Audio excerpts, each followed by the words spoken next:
ICRT FM 100, and you're listening to the show with me, JR. That was music from Kris Allen. Live Like You're Dying, a crazy hit from his first studio album a couple years ago. And now he's finally back with another one. Let's welcome Kris Allen to the show. Hello, Kris.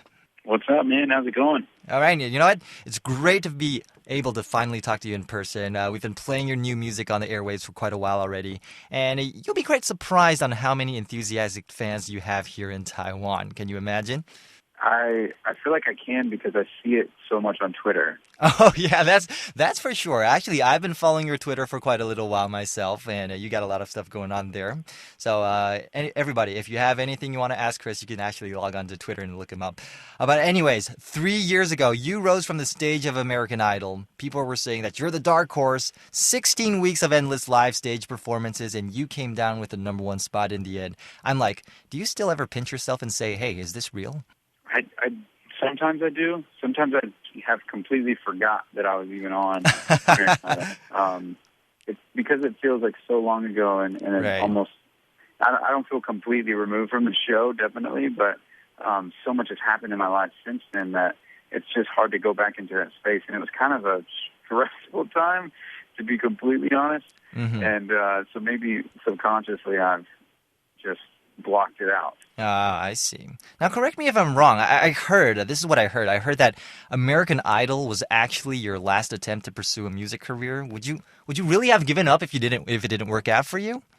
For me, no. I mean, no. No. I know that's like what Wikipedia says. Yeah, exactly. I definitely wasn't done with music, but I never really pursued a music career per se, but I didn't know how to. I mean, I didn't live in a city where music was a big deal, or I didn't have anyone telling me how to. Right. So I had no idea how to pursue a music career, but I was always playing music. Like music, I was playing music around town and a lot of my church and stuff like that. So I was never going to stop playing music. It was always going to be around in my life. Now that was. I went to try out for American Idol on a complete whim, and it was very unexpected. So I never expected anything from the Idol auditions. But you are happy with the results, though. That's for sure, right? Yeah. And you're finally out with a new album, yeah. as we just mentioned. It's called Thank You, Camellia, right? You know what? When you call your album Thank You Somebody, people, of course, are going to ask, who is this person? Now, I know you've probably been asked 1,000 times already, but I'm still going to ask you right here. Who is Camellia? I didn't name it. You didn't name it? No, I feel like it is actually not a person, but I feel like I set myself up so bad for getting asked that question a million times by naming my record that. But that's okay. I don't mind answering.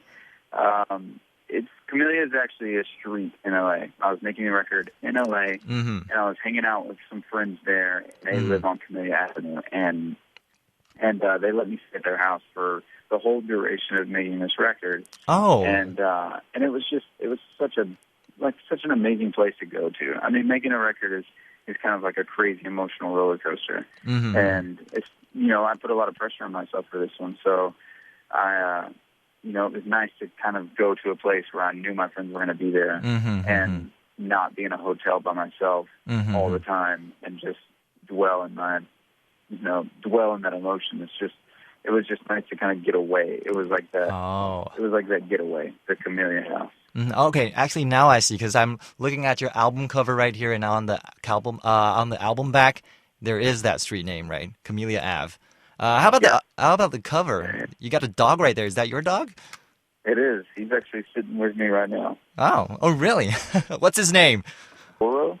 Blue? Zorro. Burro. Borro. Borro. Oh, Burro. Oh, okay. Oh, say hi to Burro for me, anyways. Zorro with a Z. Oh, Zorro. Oh, I'm so sorry, Yeah. Zorro. But anyways, No worries. say hello to Zorro for me. I will. I have been listening to your album. I have been not only looking at your album cover, I have been actually listening to it. And I think this album, this is what I think about it. I don't know if it's correct, but I think it tells a lot about yourself, your personality, and the way you see things in life. Is that true? Does this album Absolutely. speak for you? I wrote all these songs on the record, so I would like to think that it is indicative of who I am and what I want to say, and I feel like I did. I feel like I said what I wanted to say on this record, and let people kind of in, and let people into what I go through as a person, and I feel like people have related to that. So what's very different about this one compared to your last album, your same titled album, is that you actually participated in a lot of parts of this record, from production, songwriting, things like that, right? Yeah. I I played a lot of the instruments on the record and got to really write all the songs, and it was a more like on hand, in control of what I wanted it to sound like.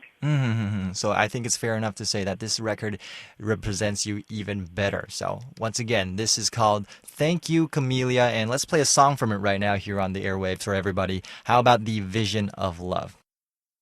ICRT FM 100, it's The Vision of Love. We're back on the show here still with the very person who wrote and sung it. It's Kris Allen. Kris, welcome back to the show. Welcome back to me. Yay. You know, I heard a little story about that song. When you were shooting for the music video, there was actually a person handing out food to homeless people nearby the MV shooting site. So first things first, that's true, right?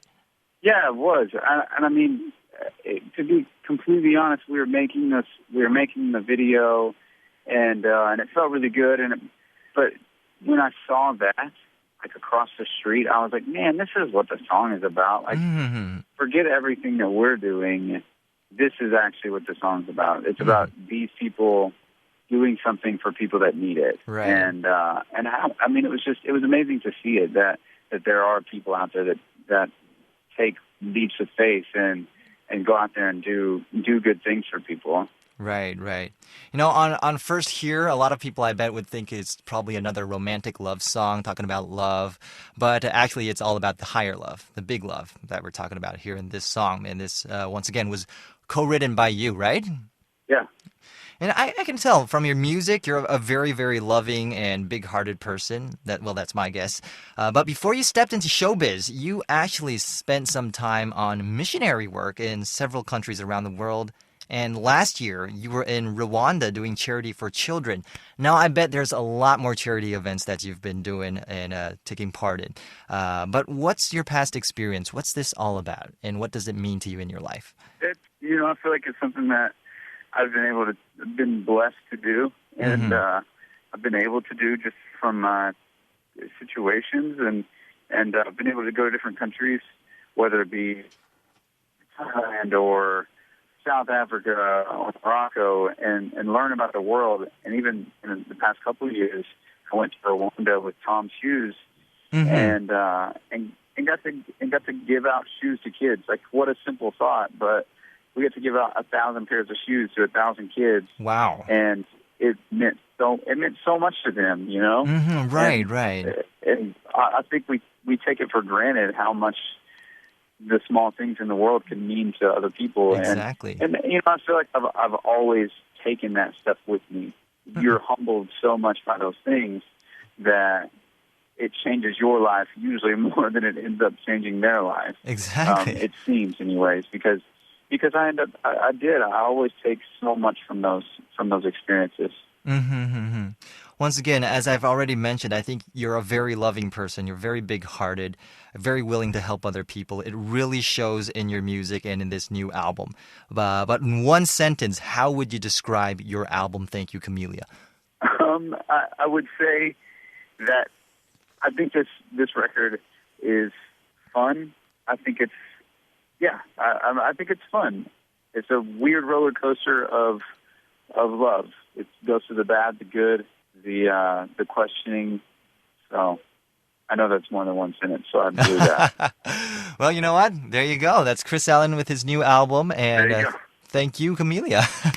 It's fabulous. I like it. It's out there on the shelves here in Taiwan as well. So the people who are listening right now, do get it as soon as possible. And you can also catch Kris on Facebook and Twitter, right?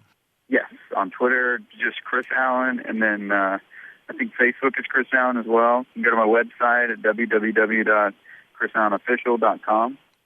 All right. And come hang out with me. Oh, and Chris, by the way, your fans have been killing me with emails asking about you. So is it okay to like read some of them for you? Yeah, sure. You know, the first thing they've been trying to make me ask you, make me say to you is happy birthday. Because today is your birthday, right? Oh, yeah. Yeah, happy birthday to Today is you. my birthday. Your fans do care about it. I'm getting old. You're not old. You're like 24, 25. I'm really jealous. I'm 27, man. You're 27? Oh, okay. 27 now. Right. You're born Getting up 1985. Okay. Second, they want you. Yeah. They want you. They're inviting you, eager to have you here in Taipei, in Taiwan, as soon as possible. I don't know if you're the one who can make the call, but still, if you could you? I would love. I mean, I will make a call today. We'll see what we can do, and I would love to go out there because it seems like an amazing place with amazing people. Right, exactly. And you sound like the kind of person who travels a lot, so you would definitely have a good time here in Taiwan. I love going to different places and trying all the food. So sounds good. All right. It's been a pleasure talking to you, Chris, and I hope to see you soon here in Taiwan, okay? Okay. Thanks so much, man. All right. Before we go, one last song from your album. Any song would you recommend? Monster. Monster, my favorite, number 5. Track number 5, Monster, here on ICRT FM 100 with Kris Allen and JR.